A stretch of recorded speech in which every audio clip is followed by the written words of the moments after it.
اعوذ باللہ من الشیطان الرجیم، بسم اللہ الرحمن الرحیم۔ ودخل معه السجن فتیان قال احدهما انی ارانی اعصر خمرا وقال الآخر انی ارانی احمل فوق رأسی خبزا تأکل الطیر منه نبنا بتأویلہ انا نراک من المحسنین۔ صدق اللہ العظیم۔ رب اشرح لی صدری ویسر لی امری واحلل عقدۃ من لسانی یفقہوا قولی۔ رب یسر ولا تعسر وتمم بالخیر، آمین یا رب العالمین۔ آج کے سبق میں ہم انشاءاللہ تعالی سورہ یوسف کی آیت نمبر 36 جو کہ سورہ یوسف کے رکوع نمبر 5 کی پہلی آیت ہے، اس کا گرامیٹیکل انالیسز شروع کر رہے ہیں۔ آیت آپ اسکرین پہ لکھی ہوئی دیکھ رہے ہیں اور میں نے آپ کے سامنے اس آیت کو پڑھ دیا ہے۔ تو سب سے پہلے ہم اس آیت کے حصے کرتے ہیں، اور حصے کرنے کے لیے وقت کی علامات کا استعمال کیا جائے گا، اور اس آیت میں ہمیں 4 وقت کی علامات مل رہی ہیں، تو گویا اس آیت کے 5 حصے بن جائیں گے۔ تو پہلا حصہ پہلے وقف کی علامت تک بنے گا اور وہ ہوگا وَدَخَلَ مَعَهُ السِّجْنَ فَتَيَانِ۔ دوسرا حصہ وقف کی دوسری علامت تک ہوگا اور وہ ہوگا قَالَ أَحَدُهُمَا انی ارانی اعصر خمرا۔ تیسرا حصہ وقف کی تیسری علامت تک ہوگا وقال الآخر انی ارانی احمل فوق رأسی خبزا تأکل الطیر منه، اور چوتھا حصہ وقف کی چوتھی علامت تک ہوگا اور وہ ہوگا نبنا بتأویلہ، اور آخری حصہ جو ہے وہ آیت کے اختتام تک ہوگا اور وہ ہوگا انا نراک من المحسنین۔ تو الحمدللہ سب سے پہلے ہم نے آیت نمبر 36 کے کل 5 حصے کیے، اور اب دیکھتے ہیں کہ مزید ہر حصے کے کچھ حصے ہوں گے یا نہیں۔ تو جو پہلا حصہ ہے وَدَخَلَ مَعَهُ السِّجْنَ فَتَيَانِ، اس کا مزید کوئی حصہ نہیں ہوگا، لہٰذا اس کے الفاظ پر ہم بات کر لیتے ہیں۔ اس میں پہلا لفظ جو ہے وہ ہے واو، جو کہ حرف ہے۔ دخلا فعل ماضی واحد مذکر غائب کا صیغہ ہے، باب نون سے استعمال ہوتا ہے، دخلا یدخلو دخلاً داخل ہونا، اور مع کا لفظ جو ہے یہ اسم ہے اور ظرف ہے، اور اس کے ساتھ جو ضمیر لگی ہوئی ہے وہ ضمیر مجرور متصل ہے، واحد مذکر غائب کی ضمیر ہے۔ السجن اسم ہے، جیل کے لیے استعمال ہوتا ہے، اور فتح یعنی جو ہے یہ بھی اسم ہے اور مثنیٰ کا صیغہ ہے۔ فتن نوجوان کے لیے یا غلام کے لیے یہ لفظ ہم پہلے پڑھ چکے ہیں، تو فتن کا مثنیٰ فتح یعنی۔ پہلے حصے کے الفاظ پہ بات ہو گئی ہے، اب چلتے ہیں دوسرے حصے کی طرف، اور دوسرا حصہ جو ہے اس کا بھی مزید کوئی حصہ نہیں بنے گا، اور دوسرا حصہ ہے قال احدہما انی ارانی اعصر خمرا۔ اس میں قال فعل ہے، واحد مذکر غائب کا صیغہ ہے، احدو اسم ہے، اور اس کے بعد ہما ضمیر مجرور متصل ہے جو کہ مثنیٰ کے لیے استعمال ہوتی ہے۔ انی از ایکول ٹو انا پلس یائے متکلم، جس میں انا حرف ہے، حرف حروف مشبہ بالفعل، اور حروف مشبہ بالفعل کے ساتھ جو ضمیر استعمال ہوتی ہے وہ ضمیر منصوب متصل ہوتی ہے، لہٰذا یا جو ہے یہاں پر ضمیر واحد متکلم منصوب متصل استعمال ہوئی ہے۔ ارانی یہ 3 الفاظ کا مجموعہ ہے، جس میں ارا فعل ہے، فعل مضارع واحد متکلم کا صیغہ ہے، را حمزہ یا مادہ اس کا، رآ یرا سے ارا بنتا ہے، اور تیسرا حرف ہم جانتے ہیں کہ مضارع میں سے حمزہ جو ہے وہ اپنی حرکت پیچھے ٹرانسفر کر کے غائب ہو جاتا ہے۔ نون وقایہ لگا ہوا ہے ساتھ جو کہ حرف ہے، اور یا جو ہے یا متکلم ہے جو کہ ضمیر منصوب متصل ہے اور مفعول بہ کے طور پر استعمال ہو رہی ہے۔ عاصرو یہ فعل ہے، عین صاد را اس کا مادہ ہے، فعل مضارع واحد متکلم کا صیغہ ہے۔ عین صاد را مادہ باب ضاد سے استعمال ہوتا ہے، عصرا یا عصرو عصرن، جس کے ایک معنی ہوتے ہیں کسی چیز کا رس نچوڑنا، دوسرے معنی ہوتے ہیں نچوڑنے کے لیے کسی چیز کو گھمانا یعنی گردش دینا۔ اور آیت کے ریفرنس کے لیے خان صاحب نے سورہ یوسف کی ہی آیت یہاں پر پیش کی ہے، لیکن وہ آیت نمبر 49 ذکر کی ہے۔ تو عاصرو واحد متکلم کا صیغہ ہے، فعل مضارع، اور خمر کا لفظ جو ہے یہ شراب کے لیے استعمال ہوتا ہے۔ تو الحمدللہ جی جو دوسرا حصہ تھا اس کے الفاظ پہ بھی ہم نے بات کر لی، اب چلتے ہیں اس آیت کے تیسرے حصے کی طرف، اور وہ ہے وقال الآخر انی ارانی احمل فوق رأسی خبزا تأکل الطیر منہ۔ اس کا بھی مزید کوئی حصہ نہیں بنے گا، لہٰذا اس کے الفاظ پر بھی بات کر لیں گے۔ واو حرف ہے، قال فعل ہے، الآخر جو ہے یہ دوسرے کے لیے لفظ استعمال ہوتا ہے، یعنی ادر کے معنی میں ذہن میں رکھیے گا۔ آخر اس کے معنی ہوتے ہیں آخری اور آخر کے معنی ہوتے ہیں ادر. انی اسی طرح انا اور یا متکلم کا مجموعہ ہے جس میں انا حرف ظروف مشبہ بالفعل ہے اور یا جو ہے یہ ضمیر منصوب متصل ہے واحد متکلم کے لیے. ارانی اس پہ ہم بات کر چکے ہیں پچھلے جملے کے حوالے سے. احملو جو ہے یہ ہا میم لام مادے کو استعمال کرتے ہوئے فعل مضارع کا صیغہ استعمال ہوا ہے. ہا میم لام مادہ باب ضربہ یضرب سے استعمال ہوا ہے.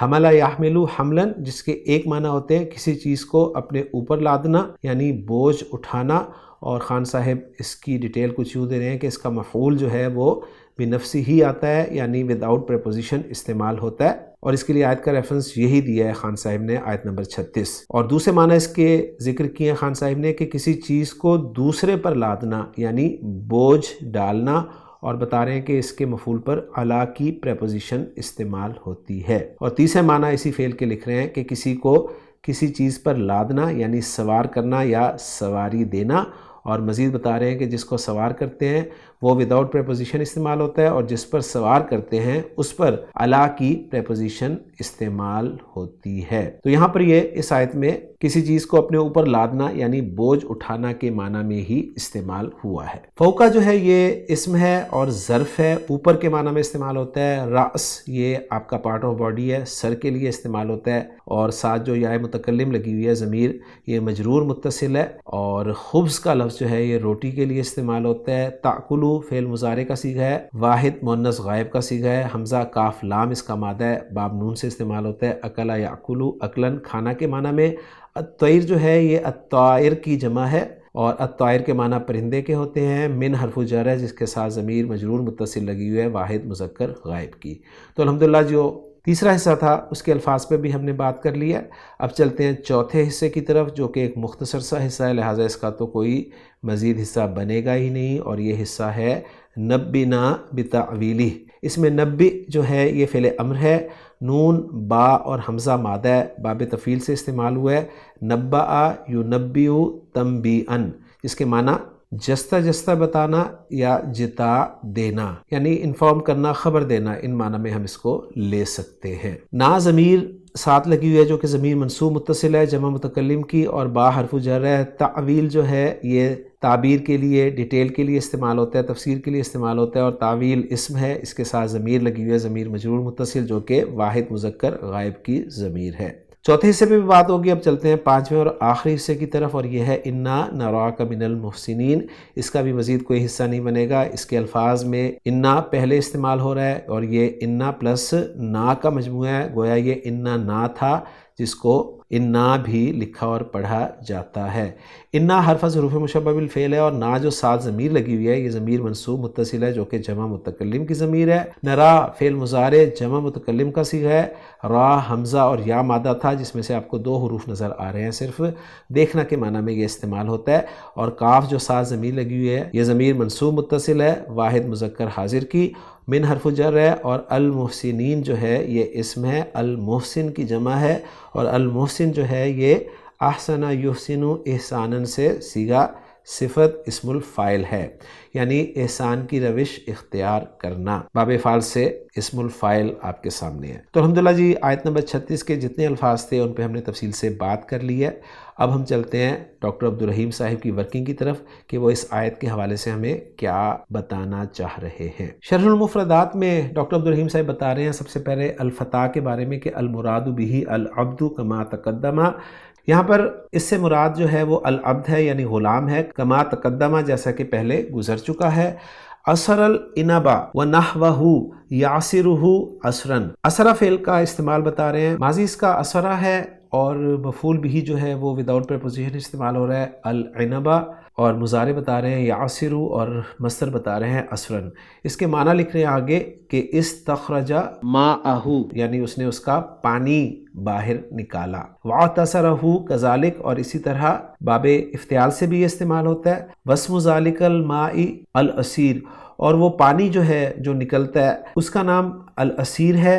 اور وَهُوَ فَعِيلٌ بِمَعنَى مَفْعُولٌ، اور وہ فعیل ہے یعنی فعیل کے وزن پہ ہے. اور جیسا کہ ہم جانتے ہیں کہ فعیل کا وزن جو ہے یہ اسم الفاعل کے معنی میں بھی استعمال ہوتا ہے اور اسم مفعول کے معنی میں بھی استعمال ہوتا ہے. تو گویا یہاں پر فعیل جو ہے وہ مفعول کے معنی میں استعمال ہوا ہے. تو گویا یہ جو جوس ہوتا ہے نا جسے ہم رس کہتے ہیں، شیرہ بھی اس کے لیے لفظ استعمال کیا جاتا ہے. تو عصیر جوس کو، شیرے کو یا رس کو کہتے ہیں، اور عصرہ کے معنی ہوں گے رس نکالنا، اور العنبہ لکھ کے انہوں نے بتا دیا کہ انگور کا رس نکالنا یا اس جیسی چیزوں کا رس نکالنا. اس کے بعد اگلا لفظ بتا رہے ہیں الخمر کے بارے میں. الخمر کو ایکسپلین کر رہے ہیں کہ ما اسکر من عصیر العنب، یعنی انگور کے شیرے میں سے جو نشہ آور بن جائے گا نا اس کو الخمر کہا جائے گا. یعنی انگور کا شیرہ جو ہے وہ خمر نہیں ہوگا، لیکن انگور کے شیرے میں جب نشہ پیدا ہو جائے گا یعنی اس سے جو نشہ آور بنے گا اس کو خمر کہا جائے گا. مزید بتا رہے ہیں کہ وَهِيَ مُؤَنَّثَةٌ، اور وہ مؤنث ہے، یعنی الخمر کا لفظ جو ہے یہ مؤنث ہے. وَقَدْ تُذَكَّرُ، اور کبھی کبھار مذکر بھی استعمال ہوتا ہے، اور جمع اس کی بتا رہے ہیں کہ خمور ہے، تو خمر کی جمع خمور. اس کے بعد اگلا لفظ جو ہے وہ بتا رہے ہیں کہ حمل الشیء علی ظہرہ او رأسہ او دابتہ یحملہ حملا وحملانا رفعہ واستقل بثقلہ. حامیم لام مادے کو باب ضرب یضرب سے استعمال کرتے ہوئے اس کا استعمال بتا رہے ہیں کہ حملہ ماضی ہے، یحملو مضارع ہے، اور الشیء جو ہے اس کا مفعول بہ ہے اور وداؤٹ پریپوزیشن استعمال ہوتا ہے. اور پھر مزید جو آگے ڈیٹیل آ رہی ہے، اس لیے میں چاہوں گا کہ مفتی سعید صاحب آپ کو اس کے بارے میں تفصیل سے بتائیں. تو جناب مفتی سعید صاحب. حمل الشیء علی ظہرہ او رأسہ او دابتہ یحملہ حملا وحملانا رفعہ واستقل بثقلہ، کہ یہ کہا جاتا ہے حمل الشیء، حملہ کے اندر ضمیر اس کا فاعل ہے اور الشیء مفعول بہ کے طور پر ہے، کہ حمل الشیء فلاں نے فلاں چیز کو حمل کیا، اٹھایا، کہاں؟ علی ظہرہ اپنی پشت پر، اور رأسہ یا اپنے سر پر، او دابتہ یا اپنے جانور پر. فعل مضارع اس کا ہوگا یحملو، گویا یہ باب ضرب یضرب ہے، اور مصدر دو ہیں حملا اور حملانا. معنی کیا ہے اس کا؟ حمل کا معنی ہوگا رفعہ، حمل الشیء کا معنی رفعہ کہ اس نے اس چیز کو بلند کیا، واستقل بثقلہ اور اس چیز کے ثقل اور بوجھ کے ساتھ وہ مستقل بالذات ہو گیا، یعنی وہ بوجھ پہلے زمین پہ پڑا تھا یا کہیں تھا، اب اس کو ظہر پر جب لادا یا سر پہ لادا یا دابہ جانور پہ لادا تو وہ پشت، وہ سر، وہ دابہ اس چیز کے ثقل اور بوجھ کو لے کر مستقل ہو گیا، اور وہ بوجھ اب زمین پہ نہیں رہا بلکہ وہ سر، پشت اور جانور پر آ گیا. تو اس طریقے سے کسی چیز کو اٹھانا کہ جس کا پورا ثقل اس محمول علیہ چیز جس پر بوجھ لادا گیا ہے وہ لے کر مستقل ہو جائے، تو اس کیفیت کو حمل کہا جائے گا. تو الحمدللہ جی آپ نے حملہ فعل کو بڑی تفصیل سے مفتی سعید صاحب کی زبانی سمجھ لیا. اب ہم اگلے لفظ کی طرف چلتے ہیں. اگلا لفظ ہے الطیر. اس کے بارے میں بتا رہے ہیں کہ جمع طائر ہے، یعنی یہ طائر کی جمع ہے، اور مثال اس کی دے رہے ہیں جیسے مثل صاحب و صاحب، صاحب اور صاحب کی مثل. و جمع طیری طیور، اور طیر کی جمع جو ہے وہ طیور آتی ہے اور اطیار آتی ہے، مثل فرخ و فروخ و افراخ. آپ اچھی طرح جانتے ہیں کہ عربی زبان میں جمع کی جمع بھی آتی ہے. تو طائر کی جمع طیر ہے، اور پھر طیر کی جمع جو ہے وہ طیور اور اطیار ہے. اور اس کے لیے مثال انہوں نے دی ہے فرخ لفظ کی. فرخ جو ہے یہ پرندے کے بچے یا چوزے کے لیے لفظ استعمال ہوتا ہے، گویا ہر انڈا دینے والے جانور کا بچہ یا ہر چھوٹا جانور یا چھوٹا پودا یا چھوٹا درخت، ان معنی میں یہ لفظ جو ہے وہ استعمال ہوتا ہے. تو فرخ کی جمع جس طرح فروخ اور افراخ آتی ہے، اسی طرح طیر کی جمع جو ہے وہ طیور اور اطیار آتی ہے. اس کے بعد اگلا لفظ جو ہے وہ ہے الخبز، اور اس کے بارے میں بتا رہے ہیں کہ معروف، یہ معروف لفظ ہے، یقال لواحد منہ، لیکن اس میں سے ایک کے لیے جو ہے وہ خبز کا لفظ نہیں بولا جائے گا. یعنی خبز روٹی کو کہتے ہیں نا، تو ایک روٹی کے لیے عربی زبان میں رغیف لفظ جو ہے وہ بولا جاتا ہے. یقالو یوں کہا جائے گا کہ اکلتو رغیفن، میں نے ایک روٹی کھائی، او رغیفینی یا دو روٹیاں کھائیں، او ثلاثت ارغفاتن یا تین روٹیاں کھائیں، او نصف رغیفن یا آدھی روٹی. ولا یقالو اکلتو خبزینی، یعنی یہ نہیں کہا جائے گا کہ اکلتو خبزینی. تو گویا خبز کا لفظ روٹی کے لیے تو استعمال ہوتا ہے، لیکن ایک روٹی، دو روٹیوں، تین روٹیوں یا آدھی روٹی کے لیے رغیف کا لفظ جو ہے وہ استعمال کیا جائے گا، نہ کہ خبز کا لفظ۔ اس کے بعد مزید بتا رہے ہیں کہ یقالو کہا جاتا ہے خبز الخبز یخبزہ خبزا فہوا خباز وموضع الخبز مخبز بکسر الباء۔ تو یہاں پر یہ جو خابہ زا حروف مادہ ہیں ان کے حوالے سے فعل بھی ذکر کر رہے ہیں کہ خبزہ یخبزو باب ضربہ یضربو سے استعمال ہوتا ہے، اس کے معنی ہوتے ہیں روٹی پکانا۔ خبزن مصدر ہے، گویا خبز کا فعل جس چیز پر واقع ہو کر جو رزلٹ سامنے آیا وہ چیز خبز کہلائے گی، یعنی روٹی، اور خبز کا معنی روٹی کے ہیں اور خبز کے معنی روٹی پکانا کے ہیں۔ تو یہ ذرا اچھی طرح نوٹ کر لیں، خبز خا کی پیش کے ساتھ روٹی کے لیے لفظ استعمال ہوگا، اور خبز جو کہ مصدر ہے اس کے معنی ہوں گے روٹی پکانا۔ پھر مزید بتا رہے ہیں کہ جو روٹی پکاتا ہے یعنی روٹی پکانے والا، اور اس کام کو وہ بہت زیادہ سر انجام دیتا ہے، جسے ہم اردو میں نان بائی کہتے ہیں یا تندور والا جسے ہم کہتے ہیں ہمارے ہاں، وہ خباز کہلائے گا۔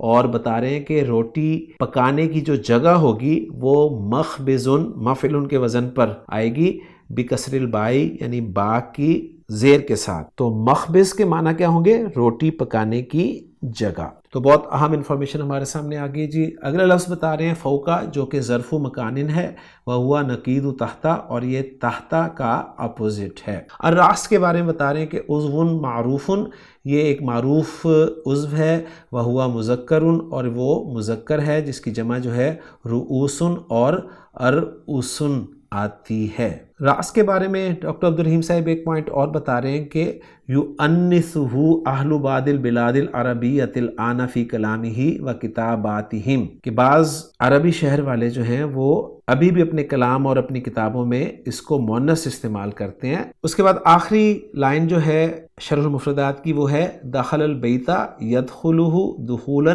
صار فی داخلہ، یعنی داخلہ فعل کا استعمال بتا رہے ہیں کہ داخلہ ماضی ہے جس کا مضارع یدخلو ہے، اور البیت جو ہے یہ مفعول بہ کے طور پہ استعمال ہو رہا ہے، اور دخولاً اس کا مصدر ہے، اور اس کے معنی ہے صار فی داخلہ، وہ اس کے داخل میں ہو گیا۔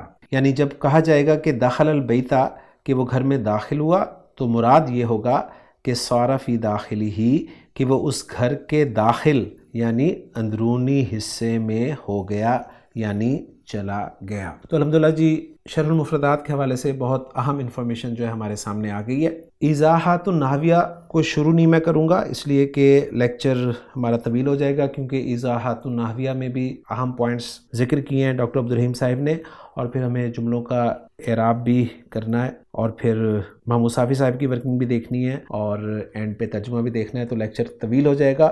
تو میں اس لیکچر کو یہیں پر ختم کر رہا ہوں۔ انشاءاللہ تعالیٰ اگلے لیکچر میں سورہ یوسف کی آیت نمبر 36 کے حوالے سے ہی ڈاکٹر عبدالرحیم صاحب کی ورکنگ جو کہ ایضاحات النحویہ کے تحت آئے گی اس کو ہم پڑھیں گے، اور پھر انشاءاللہ تعالیٰ جملوں کا اعراب بھی سمجھیں گے۔ تو اجازت دیجیے، سبحانک اللہم و بحمدک، اشہد ان لا الہ الا انت، استغفرک و اتوب الیک۔